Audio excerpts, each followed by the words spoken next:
அதே மாதிரி தான் ஆண்களும் தப்பு செய்கிறாங்க, அதுக்கு பெண்கள் காரணம். ஆண்களும் தப்பு செய்கிறாங்க, அதுக்கு பெண்கள் காரணம். சிலருக்கு ஆஃபீஸில் ஒரு பெண்ணோட தொடர்பாயிரும், நான் கல்யாணம் பண்ண போகிறேன்ட்டுக்கு ஒத்த கால நின்றுவான். ஏண்டா உன் பொண்டாட்டி கேட்டால் செத்துருவாங்களடா, செத்தாலும் பரவாயில்ல, நான் கல்யாணம் கட்ட போகிறேன், ஏன்னா கல்யாணம் கட்டாட்டி நான் செத்துருவோம் போல இருக்குது அப்படின்னு. ஏண்டா அப்படி என்னடாண்டா, இதான் வாழ்க்கைன்னு நினைச்சிட்டு இருந்தா, ஆனால் இவளை சந்திச்சது பிறகுதான் வாழ்க்கையில் எவ்வளவோ இருக்குன்னு புரியுது.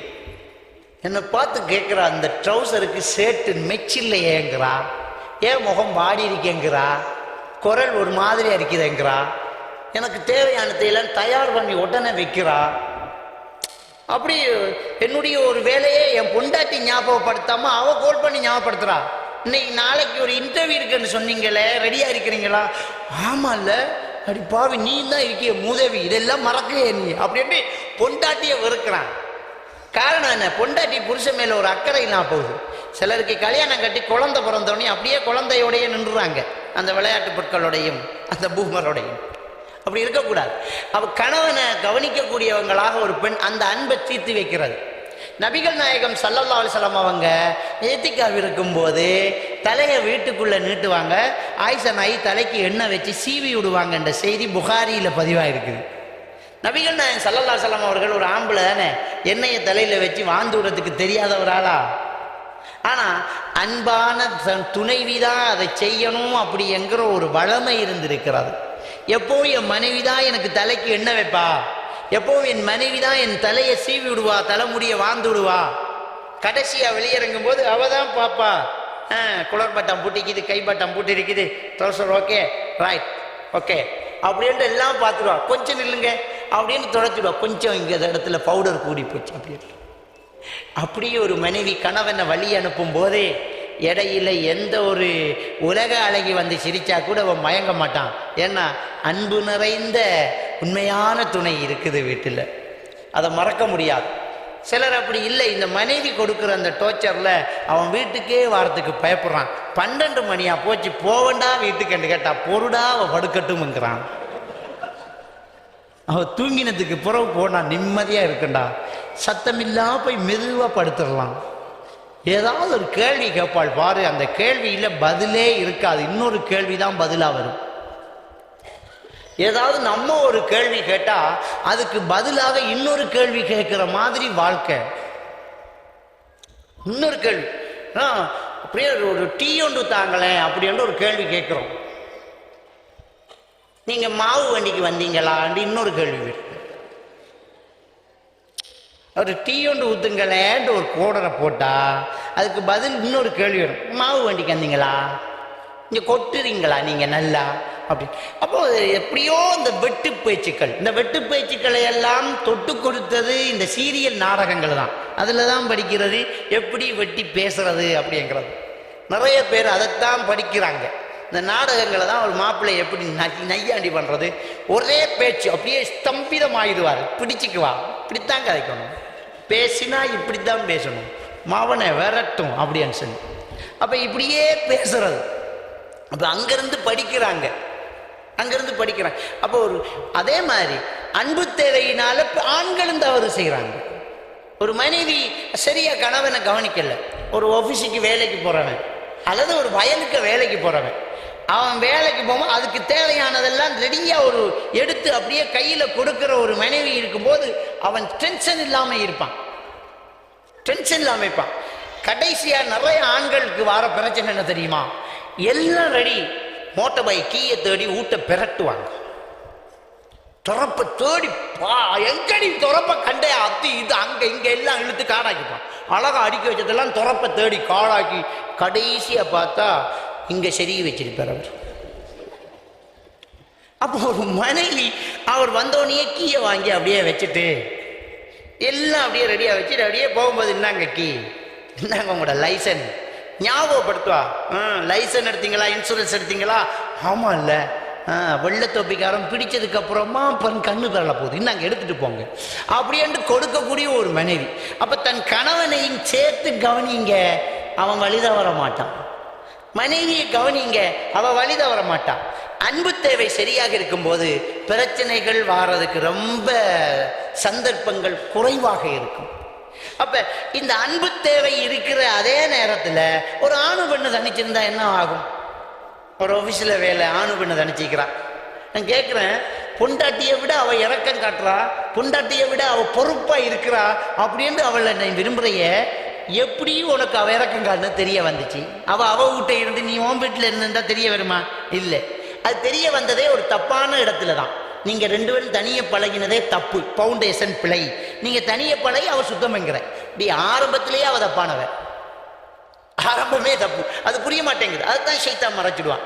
எனவே அந்த தப்பு நடக்கிறதுக்கு காரணம் என்ன? அன்பு தேவை இருக்கணும், இல்லைன்னு வச்சாலும் தப்புக்கு காரணம் என்ன? தனிச்சிருக்கிறது தான். இல்லாட்டி காலம்பூராவே கஷ்டத்தோட போயிட்டு இருப்பான். அப்ப தனிச்சிருக்கும் போது இது நல்லா இருக்கிற, எல்லாத்தையும் உள்ள இயல்பு தானே. இதை விட நல்லது வரும்போது இதை வீசிட்டு அதை போட்டுக்கிட்டு போறது தானே, அதான வளர்ந்துகிட்டு இருக்குது. எனவே ஒரு ஆணும் பெண்ணும் தனித்திருந்தால் மூன்றாவது ஷைத்தான். அதான் நபிகள் நாயகம் ஸல்லல்லாஹு அலைஹி வஸல்லம் சொல்றாங்க, இய்யாக்கும் வத்துஹூல அலன் நிஸா, பெண்கள்கிட்ட நீங்க தனிமையில நுழையிறத உங்களுக்கு நான் எச்சரிக்கிறேன் என்று ஸல்லல்லாஹு அலைஹி வஸல்லம் அவர்கள் சொன்னார்கள். அப்போ ஒரு அன்சாரி தோழர் கேட்கிறார், யா ரசூலல்லாஹ் அஃபரஐத்தல் ஹமு. அப்ப கேட்கிறாங்க, யா ரசூலல்லாஹ் மச்சான் தனிய போனா என்ன அப்படின்னு கேட்க. மச்சான் என்ன? மாப்பிள்ளோட நானா தம்பி, அல் ஹமு. அல் ஹமு ஏன்னா அது ஒட்ட உறவு மாதிரி. ஏன்னா அரபு நாட்டில எல்லாம் கல்யாணம் கட்டினா பொண்டாட்டிய குட்டிக்கு நம்ம வீட்டு தானே வரோம். நான் பொண்டாட்டிய குட்டிக்கு வீட்டை போனா அங்கதான் என் தம்பியும் வளர போறான். இந்தியாவில் குழந்தை நாரன்னு சொல்லுவாங்க. குழந்தை நாரண்டா என்ன? குழந்தை, அந்த நார் போட்டு சொல்றது மரியாதைக்கு, வந்த நார், மேசனார் அப்படின்ற மாதிரி குழந்தை நார். அப்ப மச்சான மாப்பிள்ளோட தம்பிய அண்ணன் வைஃப், காக்கார வைஃப் என்ன செய்வா? குழந்தை அப்படின்னு சொல்லுவா. அந்த குழந்தைக்கும் அவ குழந்தைக்கும் ஒரு வித்தியாசம் வைக்கிறதுக்காக இது குழந்தை, இது குழந்தை நார் அப்படின்னு வச்சுக்கிட்டாங்க. அவ்வளவுக்கு அது அந்நியோன்யமான உறவா இருக்குது. அப்ப அரபுலகத்திலே அப்படி இருந்துச்சு. அப்ப சந்தர்ப்பம் கூட மச்சான் உடைக்கிறது. நான் வேலைக்கு போனா வீட்டுல தான் தம்பி இருப்பான், பொண்டாட்டி மிக்க போறான். அப்ப நபிகள் நாயகம் ஸல்லல்லாஹு அலைஹி வஸல்லம் அவங்கள்ட்ட ஒரு அன்சாரி தோழர் கேட்கிறாங்க, அஃபரஐத்தல் ஹமு, மாப்பிள்ளோட பிறப்புகள் உடன்பிறப்பு சகோதரர்களோட தனிச்சிருக்கிறத பற்றி என்ன கருத்து யா ரசூலல்லாஹ் அப்படின்னு கேட்டாங்க. கேட்டோம்னே நபிகள் நாயகம் ஸல்லல்லாஹு அலைஹி வஸல்லம் அவங்க சொன்னாங்க, அல் ஹமு அல் மௌத், மச்சானா செத்த, அவ்வளவுதான். மௌத் மையத்து தான், ஆக ஆபத்து அங்கதான் வருது அப்படின்னு. அப்ப அங்கே அந்த உறவு தனித்திருக்க கூடாது. ஒரு ஆணும் பெண்ணும் தனிச்சிருந்தால் மூன்றாவது ஷைத்தான் அப்படிங்கிறாங்க. அப்ப இன்றைக்கு தனித்திருக்க நம்ம விடுறதில்லை. நம்ம பஸ்ல போகும்போது, நம்ம பிள்ளைகளை கூட்டிட்டு போகும்போது பெண்கள் பக்கமா ஒரு பெண்களோட இருக்க வைப்போம். நம்ம பாதுகாப்பா தான் இருப்போம். ஸ்கூல்லையும் என்ன செய்வாங்க? பெண்கள் ஒரு சைட், ஆண்கள் ஒரு சைட் தான் வைப்பாங்க. அதங்கிட்டா தனியா தான் வைப்போம். வீட்டில் பாய் ஃப்ரெண்ட் எல்லாம் பொண்ணு மகளோட உட்காந்து பேசுறது நம்ம இடம் கொடுக்க மாட்டோம். எது வரைக்கும்? செல்போன் வரும் வரைக்கும். செல்போன் வந்துச்சு, நீங்க கதவை பூட்டி வச்சிங்க, அவன் கவரேஜை திறந்துக்கு வந்துட்டான். அவன் வந்துட்டான், அவன் மடியில படுத்துக்கிட்டு பேசுறான், நடந்துக்கிட்டு இருக்குது. என்னட்ட கவுன்சிலிங் வருவாங்கல்ல, அதில் ரொம்ப முக்கியமான சில விஷயங்கள் சமூகத்துக்கு கட்டாயம் இதை சொல்லணும் அப்படின்னு நான் நினைச்சா அவங்கள்ட்ட அனுமதி கேட்பேன். ஊரு பேரு சொல்லாம எடுத்துக்காட்டுக்காக இதை பயான்ல சொல்லட்டுமா அப்படின்னு கேட்பேன். அனுமதிச்சதை சொல்லுவேன். ஏன்னா கவுன்சிலிங்ல யார் ரகசியத்தையும் வெளியில சொல்லக்கூடாது. புருஷன் தான் கூட்டி கொண்டாந்து கவுன்சிலிங்கும் வைஃபை கூட்டி வந்து அப்படி நிற்பார் பக்கத்துல. அவ சொன்ன விஷயத்த அவர்கிட்ட சொல்றது கிடையாது. அவ அனுமதிச்சதை மட்டும்தான் சொல்லுவோம். ஏன்னா அதுக்குரிய ஒரு முறை. அதான் அந்த தொழிலை எடுக்கிறதுக்கு சத்தியப்பிரமாணம் யூனிவர்சிட்டியில் அப்படித்தான். ஒரு கிளைண்டுடைய ரகசியத்தை பாதுகாப்போம் அப்படின்னு, இதுதான் உரிமை. அதனால நான் அனுமதி எடுத்த ஒரு விஷயத்தை உங்களுக்கு சொல்றேன். அண்மையில் நடந்த ஒரு விஷயம். ஒரு 19-20 வயது பெண், ஒரு நல்ல பெரிய ஃபேமிலி. அந்த பிள்ளை 2 தடவை சூசைட் பண்ணி தப்பிக்குது. ஒரு தடவை ஃபேனில் கவுத்த போட்டு கழுத்தில் போட்டு அது பேன் சிறகு வளைஞ்சு கீழே விழுந்துட்டான். இன்னொரு தடவை இருந்த டெப்லெட்டை எல்லாம் பாவிச்சு ஹாஸ்பிட்டல்ல இருந்து தப்பிட்டான். ஏன் தற்கொலை செய்ய போனாய் அப்படிங்கிற கேள்விக்கு விட கிடைக்கல யாருக்குமே. அடிச்சிருக்கிறாங்க அந்த பிள்ளைட நானாமார் அடிச்சாங்க. பிள்ளை சொல்லலை, என்ன பேசாம இருக்கிறா. ஆனா சந்தர்ப்பம் கிடைக்கும் போது ஓடி போய் சாகுறதுக்கான ஏற்பாடு. அதனால கூறிய ஆயுதங்கள், கத்தி, கயிறு, ஊசி, நச்சு பொருட்கள், டெப்லெட்டுகள் எல்லாம் வீட்டில் ஒதுக்கிறாங்க. இந்த பெண்ணுக்கு ஒரு காவல் வைக்கிறாங்க, கூடவே ஒரு ஆளை வைக்கிறாங்க. கதவை பூட்டி வைக்கிறாங்க, வெளியில பூட்டி வச்சுட்டு அடிக்கடி திறந்து உள்ளுக்கு ஏதாவது செஞ்சிருவாளோ இப்படி ரொம்ப பெரிய ஒரு பாதுகாப்புல அந்த பெண்ணை வச்சுட்டு இருக்கிறாங்க. என்கிட்ட கவுன்சிலிங் கொண்டு வராங்க. பெண்ணிட்ட பல மணி நேரமா பேசுறேன், பேசி பேசி பேசி ஒண்ணுமே எடுக்க முடியல. கடைசியில அவங்கள பேச வேண்டிய முறையில் பேசி எடுக்கும்போது அவ சில விஷயங்களை சொல்றா. இந்த சமூகம் தெரிஞ்சிருக்க வேணும் அப்படிங்கிறதுக்காக நான் சொல்றேன். ஸ்கூலுக்கு போற வழியில ஒரு பையன் என்ன செய்யறான், அந்த பெண்ணை மயக்கிறதுக்காக கவஸ் காட்டுறான். நம்ம ஆக்களுக்கு தெரியும் அது. இன்னைக்கு இந்த ஆம்பளை பிள்ளைகள் படுற வாடு, அந்த அந்த டீனேஜ் வயசு கட்டளமை பருவம் வந்த உடனேயே அவன் வீட்டில் கூடுதலாக நிற்கிற இடம் கண்ணாடிக்கு முன்னாடி தான்.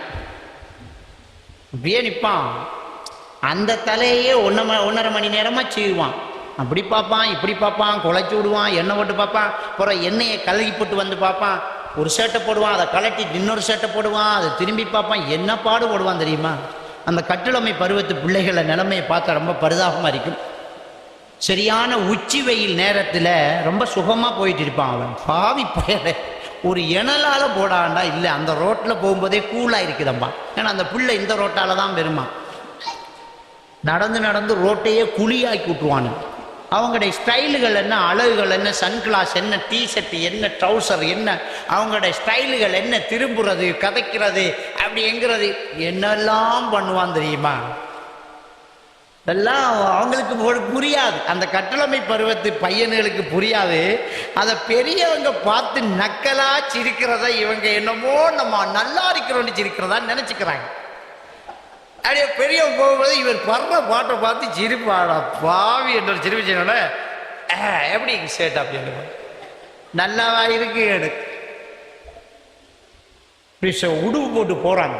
பால் போத்தலுக்கு உர ஓட்ட மாதிரி தூரத்தில் நின்று பார்த்தா உடுப்பே போடல மாதிரி இருக்கும். கிட்ட போய் பார்த்தா தான் கலர் வித்தியாசமா இருக்கு. அப்படியே உர போட்ட மாதிரி, காலுக்கு சொக்ஸி போட்ட மாதிரி, உடம்புக்கு ஷர்ட், இப்படி எல்லாம் போறான். அப்ப அந்த பெண்ணு சொல்றா, ஒருத்தன் எப்பவுமே சந்தி சிரிக்க சந்தியில நிக்க அப்படியே வளைச்சுக்கிட்டான். வளைச்சி அவன் பேச தொடங்குறான். ஃபர்ஸ்ட் ஒரு ஃபோன் கொடுக்குறான். ஒரு ஃபோன் கொடுக்குறாங்க. அந்த ஃபோனை கொடுத்தோன்னு அந்த பெண்ணு அந்த ஃபோனை ஓஃப் பண்ணி வச்சு பேக்குள்ளே வச்சு வருது. வீட்டில் எல்லாம் ஃபோன் இருக்கிறது தெரியாது. தூங்கும்போது தனியாக பெண்களுக்கு ரூமு, தூங்கும்போது ஹேண்ட் ஃப்ரீயை காதில் மாட்டிக்கிட்டு தலாணிக்குள்ள ஃபோனை வச்சு ஆஜியார் கோல் எடுப்பார், ஆன்சர் பண்ணிக்கிட்டு இருக்கிறான். இப்படியே பல மாசங்கள் ஓடுது. இதான் உலகத்தில் நிறைய தலையாணிகள் பேசிக்கிட்டு இருக்குது. நீங்கள்லாம் நினைச்சிட்டு இருக்கிறீங்க புள்ள தூங்குதாண்டு. புள்ள தூங்கல, ஓடி போய் திடீரென்று காதில் கையை வைங்க. இம்பட்டுக்கு ஒரு சின்ன கருப்பு பட்டான் இருக்கும் காதுக்குள்ள, ஒன்று ப்ளூடூத்து இல்லாட்டி ஹேண்ட் ஃப்ரீ. இன்றைக்கு ரோட்டில் சந்தியில் 12 மணி வரையும் நின்றுக்கிட்டு பையன் பேசிக்கிட்டு இருக்கிறானுங்க. எந்த ஊருக்கு போங்க, 10 மணி 11 மணி 12 மணி சில ஜங்ஷன்ல, ரோட்ல, தெருவில், கான்ல, குளக்கரையில், கடற்கரையில் நின்றுக்கிட்டு போன்ல பேசி சிரிச்சுக்கிட்டு ஒரு கம்பு எடுத்து நிலத்துல எழுதி குழியாக்குவான். சிலருக்கு போன்ல எழுதுற நோய், சிலருக்கு போன்ல மரத்துல கப்பு முறிக்கிற நோய். ஒரு மரத்தையே வெட்டி கீழே ஓட்டுவான் ஒரு போன் பேசி. சிலருக்கு போன் பேசினா நடக்கிற நோய். இங்கிருந்து அப்படியே நடந்து போய் புத்தாள டவுன்ல இருந்து ஆட்டா பிடிச்சி வந்தவன்லாம் இருக்கான். போன்ல நடந்து போய்த்துருவான். அப்படி போன் பேசுறவன் இருக்கான். அந்த போனுக்கெல்லாம் ஆன்சர் பண்றது யாரு தெரியுமா? வீட்டுக்குள்ள இருக்கிற நம்ம பொம்பளை பிள்ளைங்கள் தான். இன்னொரு ஆம்பளைக்கிட்ட அப்படி சிரிச்சுக்கிட்டு பேச மாட்டோமா? பைத்தியார மாதிரி தனியே பேசிக்கிட்டு இருக்கிறானே ஒருத்தன், அதுக்கு ஆன்சர் பண்றாங்க இந்த தலானிக்குள்ள போனை வச்சுக்கிட்டு ஹேண்ட் ஃப்ரீயை காதுல வச்ச நம்ம பெண்கள் தான். இதான் நடந்துச்சு. இப்படியே இவங்க பேசிட்டு இருக்கும் போது அவன் போனை சேஞ்ச் பண்றான், வீடியோ போன் கொடுக்குறான். முடிஞ்சு போச்சா? இப்ப பாத்ரூமுக்குள்ள போய் நின்றுட்டு வீடியோ போன் என்ன முழுசா காட்டிட்டு அங்க பேசுறேன். அந்த பெண் செஞ்ச தவறு அவ வாயால ஒத்துக்கிட்ட உண்மை. அவ வீடியோ போன்ல தன்னை முழுசா அவனுக்கு காட்டிட்டான். அவன் அதை ரெக்கார்ட் பண்ணிட்டான். இது நடந்து கொஞ்ச நாள் ஓடிக்கிட்டு போகும்போதே அவன் அந்த ஊர்ல ஒரு பெரும் குற்றத்தில் பிடிக்கப்பட்டான். பெரும் குற்றத்தில் ஒரு பெரும் பாவம் ஒன்றில் அவன் மாட்டிக்கிட்டான். பெரும் பாவம், அது சொல்ல வெக்கமா இருக்குது. அப்படி ஒரு பாவத்தில் அவன் மாட்டினதுக்கு பின்னாடி இந்த பெண்ணுக்கு இவனை கல்யாணம் கட்ட முடியாது, இவன் அயோக்கியனுங்கிறது தெரிய வருது. தெரிய வந்தால் ரெண்டு விஷயம். ஒன்று, அவனுக்கிட்ட தன்னை வித்தாச்சு, என்னுடைய முழு படம் அவனுக்கிட்ட இருக்குது. அது அவன்கிட்ட இருக்கும்போது எனக்கு இன்னொரு கல்யாணம் கட்ட இயலாது, அதை அவன் நெட்ல போடுவதாக மிரட்டுறான். இன்னொன்று, அவனை கல்யாணம் கட்டினா வழங்கவும் மாட்டேன். ஏன்னா ஊருக்கே தெரிஞ்ச ஒரு விஷயம், அவன் இந்த குற்றவாளி என்று ஊர்ல தெரிஞ்சிட்டு இவன் இந்த குற்றவாளி. அவனை கல்யாணம் கட்டுறது என் வீட்டிலேயே சம்மதிக்க மாட்டாங்க, இம்பாசிபிள். அவனோட வாழ்றதே மரியாதை இல்லை. அவனை விட்டுட்டு போனா நமக்கு மரியாதை இல்லை, வாழ்ந்தா மரியாதை இல்லை, போனா நமக்கு மரியாதை இல்லை. இது செய்தி வெளியில வர்றதுக்கு முன்னால அவனோட நாம் பேசின செய்தியோ அவன்கிட்ட பேசின செய்தியோ அவன் வெளியில போறதுக்கு முன்னாடியோ நான் உசுர விடணும் அப்படிங்கிறதுக்காக அவ சூசைட் பண்ண முயற்சி செஞ்சுட்டு இருக்கிற செய்தியை சொல்றான். அவ உசுர விடணுமா? எவ்வளவு நிலைமை பாருங்க அந்த பெண்ணுடைய நிலைமை. ஒரு சின்ன தவறு தான், அந்த கலர்ஸ் காட்டின பொடியனை பார்த்தது, அந்த போனை வாங்கினது ஒரு சின்ன தவறு. ஒரு ஆணும் பெண்ணும் தனிச்சிட்டு இருந்தாங்க கவரேஜ் வழியாக. அது கஷ்டமாகவும் பாவமாகவும் ஆரம்பத்தில் தெரியாது, ஏன்னா பக்கத்தில் இருக்கல, தொடல, பேச்சு மட்டும்தானே. இப்படித்தான் ஆரம்பம். அந்த பேச்சு எவ்வளவு தூரம் போயிட்டு தெரியுமா? அந்த காலத்துல பக்கத்துல இருந்தவன் கூட கையவும் பிடிக்க மாட்டான், இப்ப பக்கத்திலேயே இல்லாம முழுசா பார்த்துக்கிட்டு இருக்கிறான், தெரிய மாட்டேங்குது நமக்கு. எனவே இந்த பெண்ணு சூசைட் பண்றதுக்கான காரணம் இது அப்படிங்கிறது தெரிய வருது. அதுக்கப்புறம் அந்த பையன்கிட்ட பேசி அந்த ஃபோனு மெமோரி சிப்பு அதெல்லாம் காசை கொடுத்து வாங்கி அதை உடைச்சி இல்லாம ஆக்கி அந்த பிள்ளை இப்போ நல்லா இருக்குது அல்ஹம்துலில்லாஹ். ஆனால் தவறு நடந்த இடத்த பாருங்க, ஃபோன் பேசினர். இதில் இன்னொரு விஷயம் பெரியவங்க புரிஞ்சு கொள்ளணும். நம்ம ஒரு தகவலை நெட்ல கொடுக்குறோம் அப்படின்னு சொன்னால் நாம காத்துல போடுறோம் அப்படின்ற அர்த்தம். உங்களுக்கு தெரியுமா? நீங்க போன்ல ஒரு வீடியோ எடுக்கிறீங்க, நீங்க ஒரு பென் டிரைவில் ஒரு கேமராவில் ஒரு மெமோரி சிப்பில் ஏதாவது வீடியோ எடுக்கிறீங்க போறீங்க, அதை நீங்க டிலீட் பண்றீங்க, அழிக்கிறீங்க. அழிச்சாலும் இப்ப இருக்கிற தொழில்நுட்பம் சில ரீகவர் சாஃப்ட்வேர்கள் இருக்குது, அடிக்கடி வந்துகிட்டு இருக்குது. அந்த சாஃப்ட்வேரை போட்டால் அதை உற்பத்தி செஞ்ச டேட்ல இருந்து இதுவரைக்கும் என்ன வந்து போயிட்டு அப்படிங்கிறத முழுசா வாங்கலாம். நான் போனை விற்கிறேன், இந்த போனை நான் விற்கிறேன், பழைய போன். இந்த போன்ல நான் என் பொண்டாட்டி எடுத்த போட்டதெல்லாம் அழிச்சிட்டு தான் விற்கிறேன். ஆனா வாங்கினவன் அதை திரும்பி எடுக்கலாம், அந்த அளவுக்கு இன்றைக்கு சாஃப்ட்வேர் வந்திருக்குது. அப்ப நிறைய பேர் விற்கிற தவறு என்ன தெரியுமா? நம்ம மாப்பிள்ளை நம்ம பொண்டாட்டி நம்ம தானே அப்படின்ட்டு அப்படியே சோடியா இருந்த ஒரு போட்டோ, அப்ப சோல் இல்லாம தலையை திறந்துக்கிட்டே ஒரு போட்டோ எடுப்போம். சில நேரம் வீடியோக்கள் எல்லாம் எடுப்பாங்க, அழிப்பாங்க, விற்பாங்க. இதை வாங்குறதுக்கு ஒரு குரூப் இருக்கு இன்றைக்கு. பழைய போன், பழைய கேமரா, பழைய பென் டிரைவ், பழைய மெமோரி சிப் வாங்குறதுக்கு ஒரு குரூப் இருக்குது. ஏன் வாங்குறாங்க தெரியுமா? சில இடங்கள் அதை வாங்கி அதை ரீகவர் சாஃப்ட்வேர்ல போட்டு பெரிய ஹார்ட் டிஸ்கில் வச்சு அதை செக் பண்ணி அதில் ஏதாவது எவிடன்ஸ் கிடைத்தால் அதை வச்சு வியாபாரம் பண்றது, அவங்கள்ட்டயே வித்து காசு வாங்குறது, அல்லது அதை உலகத்துக்கு வித்து காசு வாங்குறது. இப்படி நடந்துகிட்டு இருக்கு. அதனால நீங்க நாங்க என்ன செய்யணும்னு சொன்னால், நம்மளோட போன் பாவிக்கிறது, பென் டிரைவ் பாவிக்கிறது, மெமோரி சிப் பாவிக்கிறது, கேமரா பாவிக்கிறதுல ரொம்ப கவனமா இருக்கணும். நம்மட போன் தான், ஆனா அது காணாதான் நம்மட போன் இல்லை, அது மிஸ் ஆனா நம்மட போன் இல்லை. நீங்க தூக்கி எறிஞ்சா கூட அந்த மெமோரி சிப் மட்டும் போதும். உங்க வாழ்க்கை ரகசியத்துக்கு தேவையில்லாத எடுக்காதீங்க, எடுத்துட்டு அதை விற்காதீங்க. நீங்க உடைச்சி எரிச்சு விடுறதை தவிர வேற மருந்தே உங்களுக்கு கிடையாது. ஸ்கைப்ல பேசுறோம், ஸ்கைப்ல மாப்பிள்ளை வெளிநாட்டுல, ஸ்கைப்ல புருஷன்கிட்ட தான் பேசுறோம். புருஷன்கிட்ட வெளிநாட்டில் இருக்கிறவர்கிட்ட பேசும்போது நாம தலையை திறந்திருந்து பேசணும், நம்ம மாப்பிள்ளை தானே, சில வார்த்தைகளை நாங்க பேசிடுவோம். இப்படி நாங்க பேசிட்டு நாங்க ஸ்கைப் போகின்றோம். இதை யாராலையும் எடுக்க முடியாது என்று தான் நினைக்கிறோம். ஆனால் நான் பாவித்த ஸ்கைப்பில் இந்த செகண்ட்ல இருந்து 6 மாசம் பின்னுக்கு 6 மாசத்துக்குள்ள நான் என்ன மெசேஜ் எழுதினேன், நான் என்ன போட்டோ அனுப்பினேன், நான் என்ன வீடியோ அனுப்பினேன், நான் என்ன வீடியோ பேசினேன், நான் என்ன போன் பேசினேன், நான் என்ன கதைச்சேன், என்ன நடந்தது, அத்தனையும் எடுக்கலாம். அத்தனையும் எடுக்கிற அளவுக்கு என்ன செய்யுது, சாஃப்ட்வேர் இருக்குது. அதனால இதுல ரொம்ப கவனமாக இருக்கணும். இது தேவைக்காக நான் சொல்றேன். எனவே ஒரு ஆணும் பெண்ணும் தனித்திருந்தால் மூன்றாவது ஷைத்தான் அப்படிங்கிற விஷயத்துல இன்னைக்கு செல்போன் அந்த நிலைக்கு ஆளாயிடும்.